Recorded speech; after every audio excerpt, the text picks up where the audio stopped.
The following video is 100% true. This actually happened to me and my family. I'm putting this out there because I want people to find out if they are in the same situation. These are some of the things that I did right, some of the things that I did wrong, and what you should be doing if you find yourself in a similar situation. What's up, everybody? I hope y'all are having a wonderful day. I'm Anthony. On today's video, I have one that I think everybody needs to hear. Myself and my family found ourselves in a very precarious situation on Christmas Day, and I think that this story is something that needs to be out there because I guarantee you there's a lot of people who will find themselves in this situation, unfortunately, and I think my experience might be able to help y'all. But basically, situational awareness potentially just saved our lives.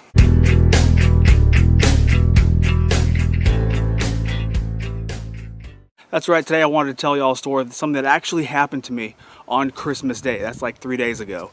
And I wanted to put it out there because I want everybody to understand if this situation happens to y'all, I want you to have an idea of what to do. Now, to assist me, I'm going to have the whiteboard to kind of draw it out as I go along because I want you to actually see what I did when all this kind of went down.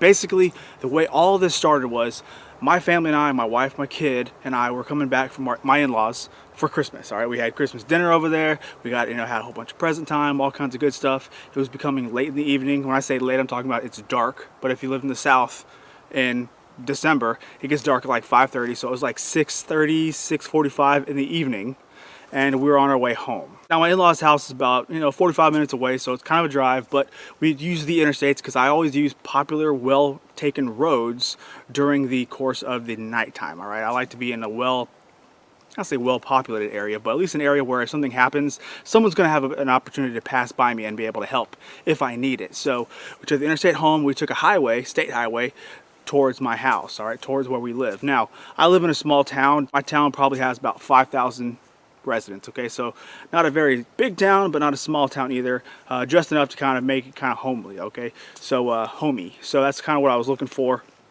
When I bought the place, I wanted to have a small town vibe, but still have the amenities I need. Anyway, when we were coming through town, driving through town, they like to put up Christmas lights, okay? My kid, she's 2.5 years old. She likes to look at Christmas lights. So when we crossed over one set of railroad tracks, I turned to the left to the actual downtown portion of my small town. Now, downtown portion of a small town is basically the old stores that people used to shop at 100 years ago, okay? So everything's like brick buildings all connected and it's just one street, all right? So downtown is one street with all the main stores. And they have a giant Christmas tree set up, all lights, that my daughter likes to look at. So we drove by that, so I wanted to show her what it looks like. Now, when I drove up to this Christmas tree, it was all lights, all kinds of good stuff, and I rolled the window down so she could see, and I was stopped at a stop sign. Yes, I was stopped at the stop sign for longer than 1 second because I wanted my kid to be able to see. So I was there maybe 5 seconds, all right? I noticed a car pulled in behind me, so I said, hey, we gotta go, so I just took off slowly. Anyway, I didn't really think too much of that, but there's a reason why I mentioned that. So I took my one turn to get back onto the state highway to get back to my house. As I get on that turn, I noticed the same car that was behind me at the Christmas tree was behind me again still. And the reason why I put the two together is because they were like really close to my bumper, like uncomfortably too close to the point where I could almost not see their headlights, okay? So that was okay, we got an asshole behind me moment. This particular highway, since I'm still going through town, the speed limit was 35 miles per hour, okay? And it's about 3 miles from town to close to where I live, okay? The turn actually to get to my road. Now, as I'm on my way home, going the speed limit, actually going 3 miles an hour above the speed limit because no one really actually goes that. So they usually stick between 35 and 40. I was going 38, cutting the difference. Not gonna get pulled over for that. Regardless, I was going a little bit above the speed limit, so there's no reason why the person behind me was driving as aggressively as they were. The entire drive, they were on my back bumper. Here's where it starts to get interesting, all right? This is the highway that I'm talking about. And basically, as I'm coming right here, this is a downhill slope, but it's still 35, but right about here, it turns into 55, okay?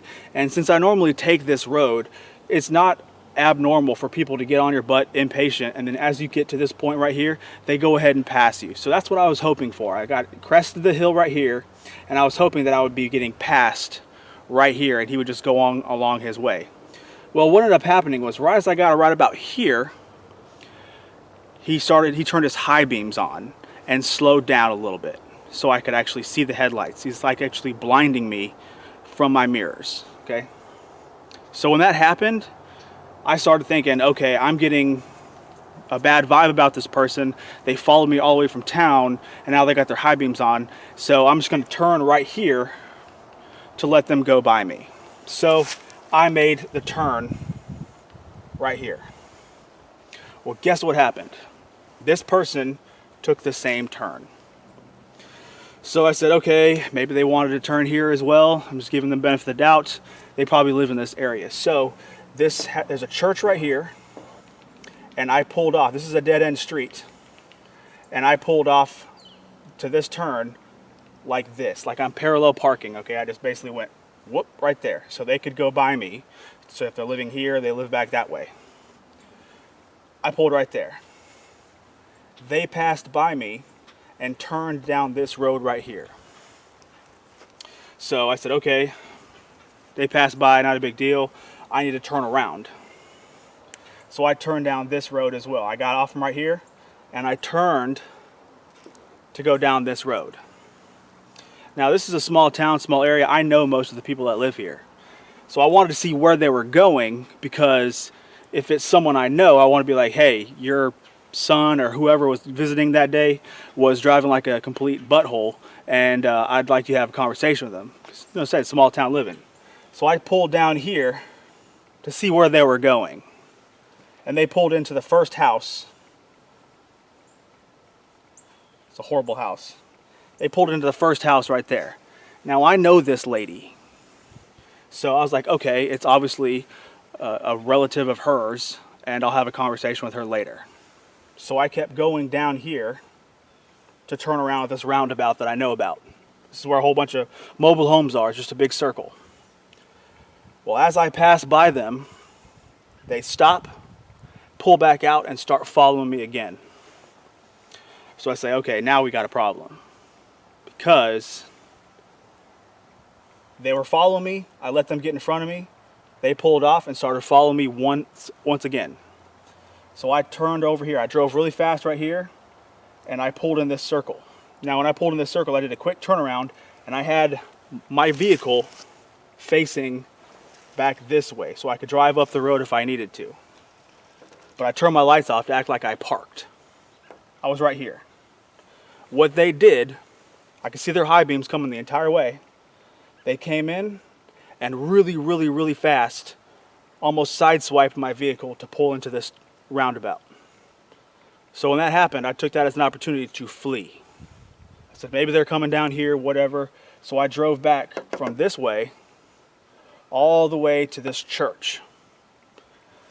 Now, when I parked at this church, myself, my wife, my kid was just in the back seat, you know, looking at everything going on, but my wife and I were already starting to get a little nervous.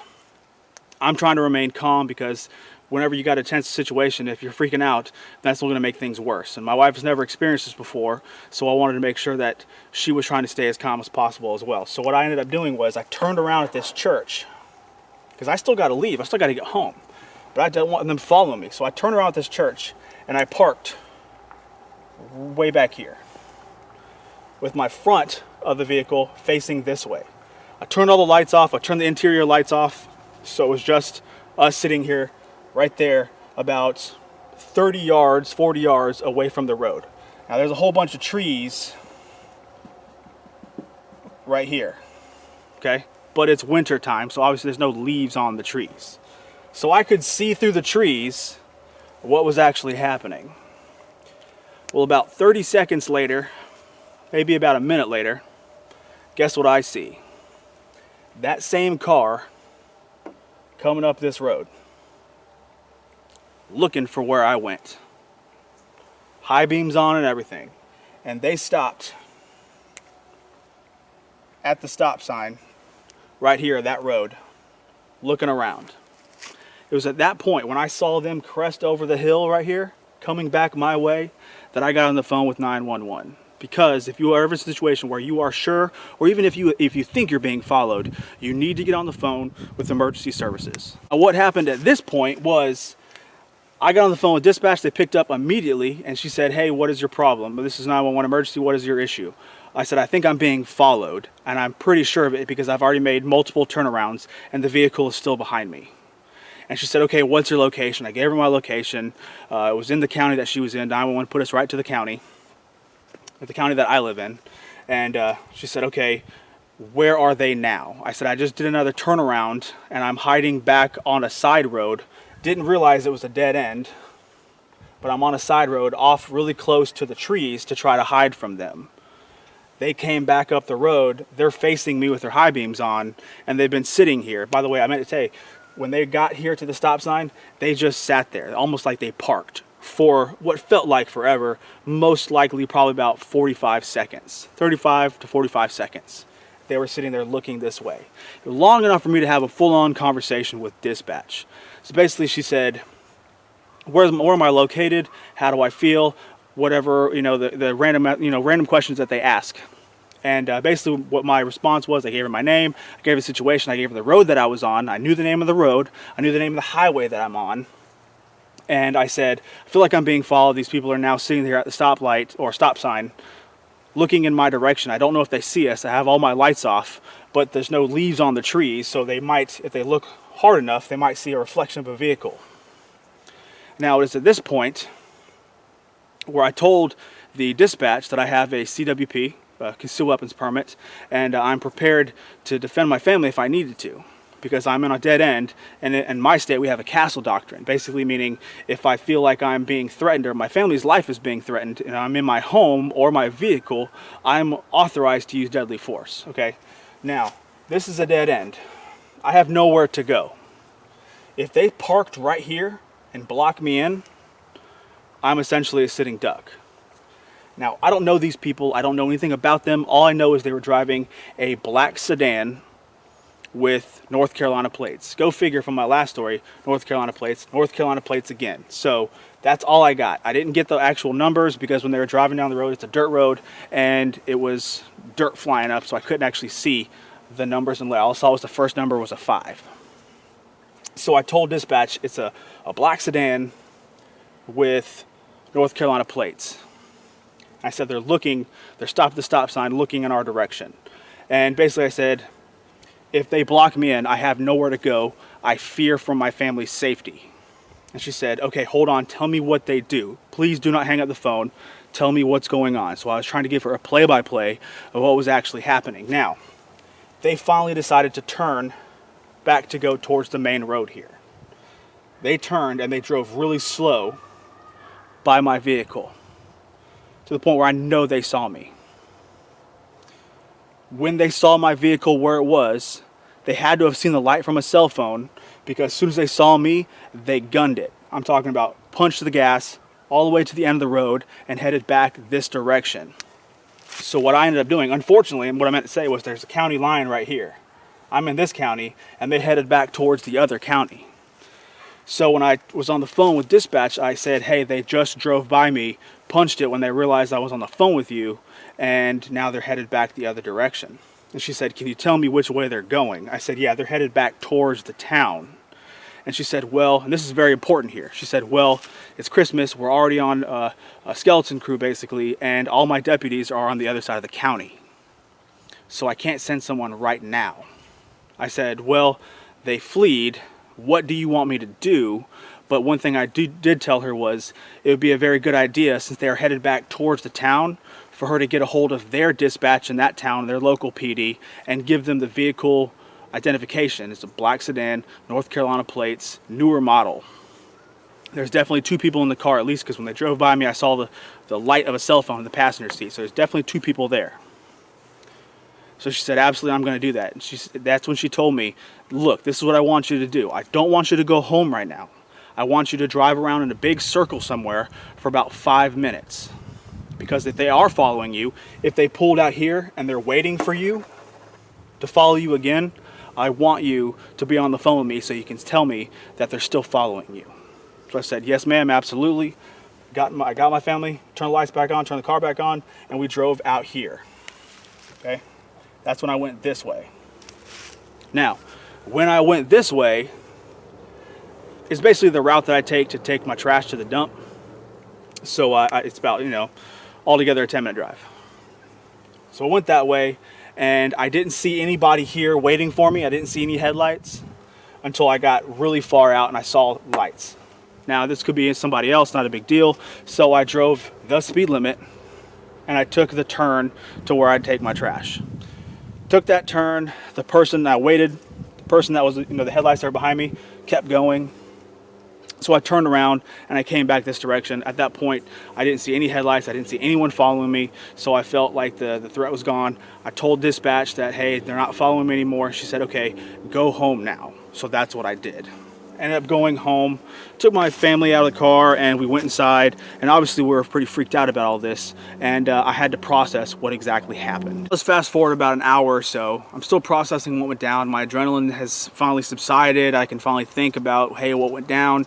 And I decided to get a hold of my friend Steve over at Corsair Trainers. I'll put his channel up here. He's a good friend of mine, and he was, prior law enforcement, so he was able to ask the right questions to get me recalling the situation properly. Because if you've ever been in a tense situation where something, potentially your life is at stake, you might actually start getting fuzzy details in your recollection of the memory because of the adrenaline pumping and everything like that. So you want to make sure that you have a good report after the fact. Write it down if you have to, so you know exactly what happened when it happened. That way you're not forgetting small details. So I went ahead and talked to him. I told him what happened, and he asked me a couple key questions after I said everything. And one of the main ones was, okay, well, what do you think you did right? And so I responded after thinking for a second. I said, you know what?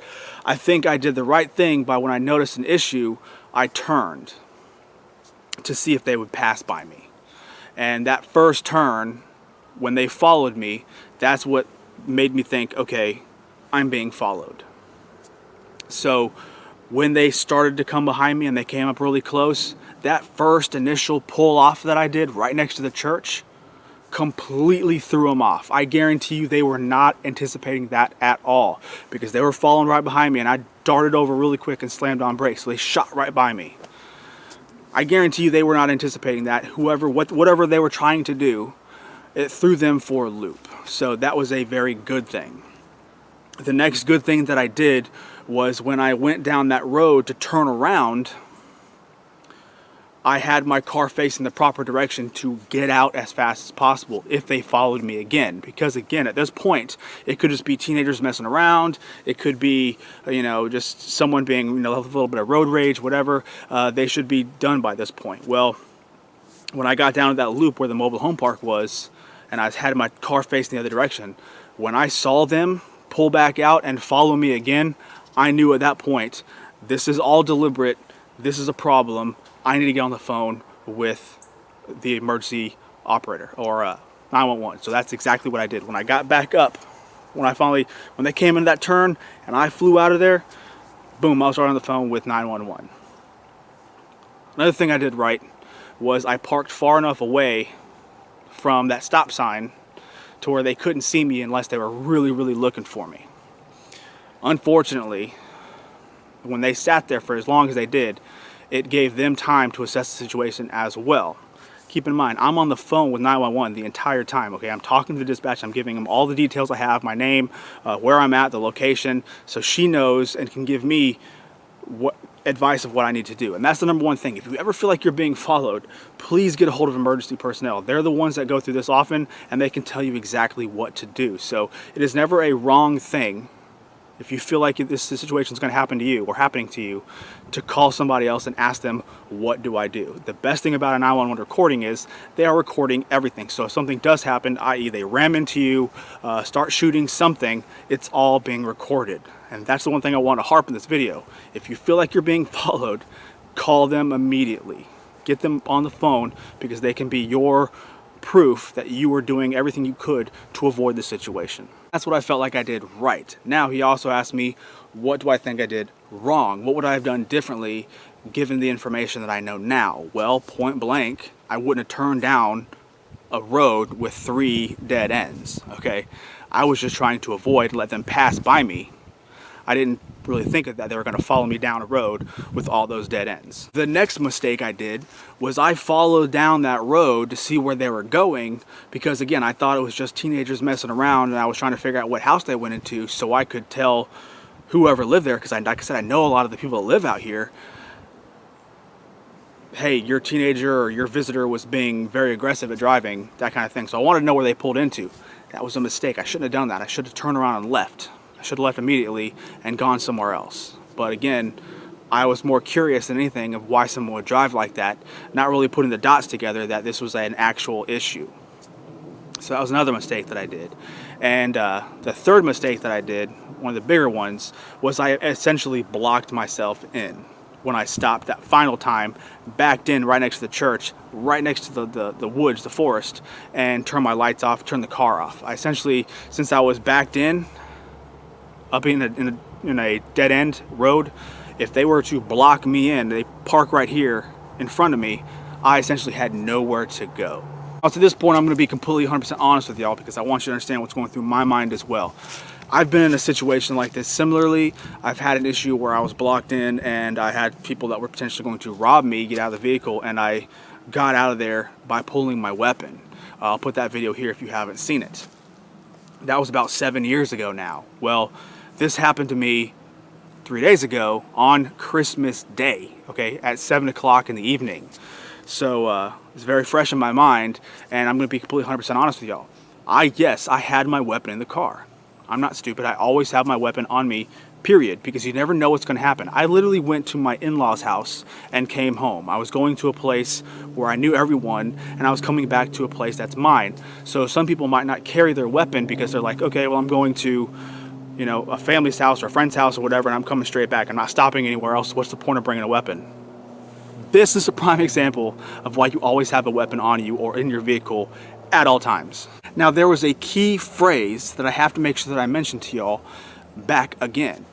When I talked to dispatch and I told her what was going on, she said, all of my deputies are across the county right now. That right there is point blank proof that you have to be careful where you are, and if you live in a rural area like mine, you have to be willing to defend your family if you need to, okay? That's it, point blank. I know I'm probably preaching to the choir here. People that are watching my video are like, oh yeah, of course, and I know that. But there are probably people watching this video that aren't into the lifestyle that I am, are like, wow, I really need to consider this. You need to understand that cops are not always going to be there. If they're on the other side of the county, it's going to take potentially 20, 30 minutes, even at high speed, to get where I'm at.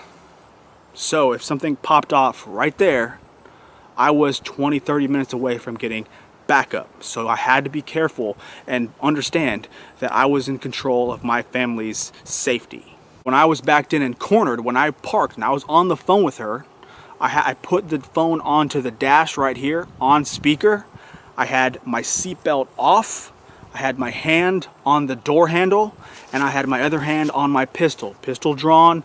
Not my finger wasn't on the trigger because you don't do that until you're ready to fire, but I had my pistol out of the holster in between my legs, ready to go, ready to egress the vehicle, because I had my child in the car, okay? My kid's 2.5 years old. She is completely innocent. I do not want to put her in any kind of harm whatsoever. Because I had backed in to a dead-end road, if they blocked me in, I had nowhere to go. I can't ram the vehicle into them, because if I did that, I would disable my own vehicle. So I had nowhere to go because there's a ditch here and a ditch here.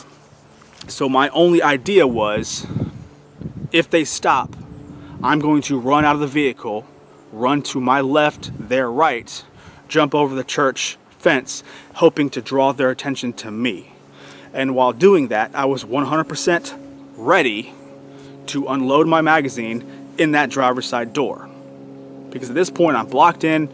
It's fairly obvious that they are coming to hurt my family, and we have an issue. So if they stopped in front of me, that was going to be the sign of aggression. Hey, it's game on. Luckily, it never got to that point, thankfully.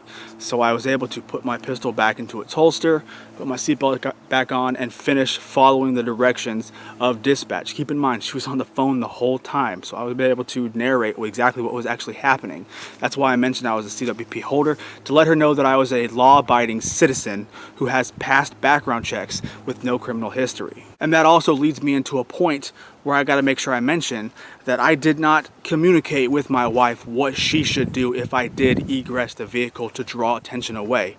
what should have happened was, if I did do that and everything happened the way I just described it, she should get into the driver's seat and get as far away from the situation as possible, potentially even driving back into town to their local police station. That's what I should have done. But I was on the phone with the dispatch. I was describing what was going on with them, and I did not, enter that communication with my wife, which I totally should have done, because again, she had never experienced this before. She was to the point where most civilians get whenever they get into a high tense situation, to the point where she's basically frozen. So I should have described to her what she needed to do when I did what I was planning on doing. That was a mistake on my part, so please, by watching this video, don't make that mistake. Make sure you have a conversation with your spouse. This is what you need to do if this situation happens. Always keep them informed. So that is something I didn't do right. So if you find yourself in a similar situation, please keep your spouse as informed as possible. Now, like I said, everything else happened smoothly. They passed by. They went on their little merry way, and I went and took a little tour around the country for about 10 minutes to make sure I wasn't being followed anymore. So that right there showed me, hey, the situation's gone. Was able to de-escalate everything, kind of let the adrenaline dump and go home safely. So luckily, this whole situation, as tense as it was, ended in my favor. Okay, now I don't know what these people were going to do. Okay, I don't. But what I do know is I have two facts that have happened in most parts of the country that people need to understand. Okay, sex trafficking is up all over the place. I was driving my wife's car, okay, so it clearly had a female sticker on the back window, so something that female would be driving. So they could probably assume when they saw the vehicle, okay, it's a chick car, probably female driving. That's why they followed me, all right? So you have to make sure, if you have any kind of identifying marks on your vehicle, that's kind of what you're inviting. Might be inviting that kind of person. Also, we have to understand that there is major drug trafficking, especially in rural towns, small towns, because they're going to avoid interstates, because interstates draw attention, have way stations, cops all over the place. If they live or if they drive through rural America on state highways, there's a lot less chance that they're going to have police interference. So there's a real possibility that there was, potentially drug activity going on, and they were looking for a quick robbery, quick way to score some cash, to do that kind of stuff. So like I said, I don't know exactly what happened with them. All I know is we escaped just fine. So that's my story in a nutshell of exactly what happened, some of the things I did right, some of the things I did wrong, and some of the advice I would give you if that ever happened to you. So I'm just going to go ahead and recap. If you find yourself in that situation, in a similar situation, you think you're being followed, the first thing you need to do is you need to make sure that